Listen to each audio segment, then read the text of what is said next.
Hey, what's going on, guys? John the Video Guy here, and today we're going to take a look at one way you can speed up your workflow by using the power of habits. Now, I did some research and I read this great book on the power of habit by Charles Duhigg. And it's a really good book. It goes into how habits work, how they develop, and what breaks down a habit and how the brain treats habits. So I highly recommend reading the book, if you want to learn more about how habits work. But today we're going to look at how strong habits are and how you can use them to your advantage in a workplace setting. So first, what is a habit? A habit is simply a settled or regular tendency or practice, especially one that is hard to give up. Now, it's important to realize that habits are good and bad. We're all obviously aware of all the bad habits we do, but they can also be good ones, such as like brushing your teeth or driving a car. It's just a practice that you do over and over again that your brain becomes used to. So let's break down the habit loop as described in his book. So there's three components to the habit loop. The first one is the cue, the trigger that starts the habit. This can be anything from a sound, a feeling, a sensation of some type. Say if you get hungry or you smell food or something, whatever triggers the habit to happen first. The second part is the routine, which is the actual doing of the habit. So to get up and go get food would be an example. And then the reward is the satisfaction, the last part of once the habit is complete and you're satisfied with what you have done. And then that's the habit loop. So once you do a habit and you do it over and over again, they become automatic without you even realizing it. And that can become quite powerful. So how can we use this for work? How to speed up work in the workplace? So I'm going to dub my groundbreaking theory, and it's going to be called the horizontal workflow method. And I actually discovered this in video editing, which I'll talk about in a minute. But it's pretty simple. What it means is do one thing to everything rather than everything to one thing. Now, what does that mean? Let's take a look at video editing. Since I am John the Video Guy, everything's derived from video. Once you start video editing, you usually work in a timeline, right?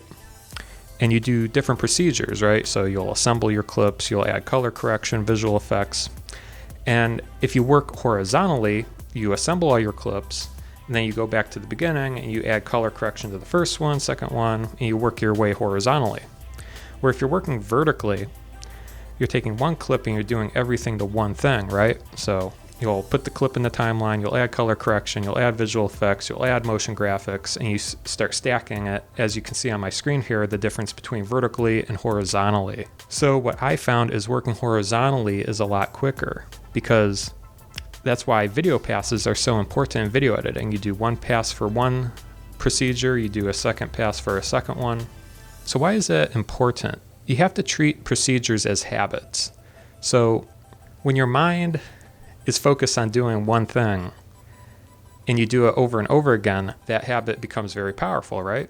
But as soon as your mind has to stop and think about it and switch to another procedure, such as going from assembling clips to color correction, you tend to pause and have to think about switching between assembly and color correction, and that's where the most time is wasted. Okay, I'll give you a few real life examples. So when I was in high school, I used to work in a sandwich shop, right? And when it got busy, they had us all go to individual stations, right? So one person would take the order, one person would make the sandwich, one person would wrap the sandwich, and we'd all stay on our stations and do that one thing, right? We don't hop around and do different things.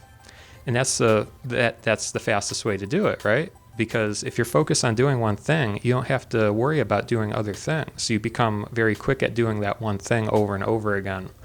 And that's why the assembly line is so popular, is because your mind only has to think about doing one thing. So that's the key in it, is the repetition and doing one thing over and over again becomes quicker than switching from one thing to another thing. Now, I know what you guys are going to say, but what about distractions? And it is a real thing. It happens all the time. But the key point is to try to limit how many habit changes you do throughout your workday. So, distractions happen, but the key is to try to limit them as much as possible.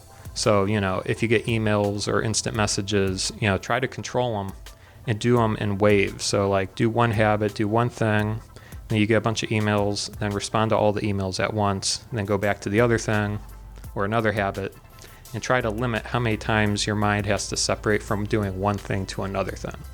So once again, the overall key here is to lower the number of habit changes throughout your workday, and that's what helped me become, a very fast video editor, graphic designer, an office, person using both sides of the brain logically and creatively. It's helped me, and I get a lot of compliments from people of how quickly I do things. But I hope this tip helps you in your workflow. If not, leave comments below on what you think is the most helpful workflow method. But I hope you guys find this entertaining and useful. Feel free to comment and like the video below, and we'll see you next time.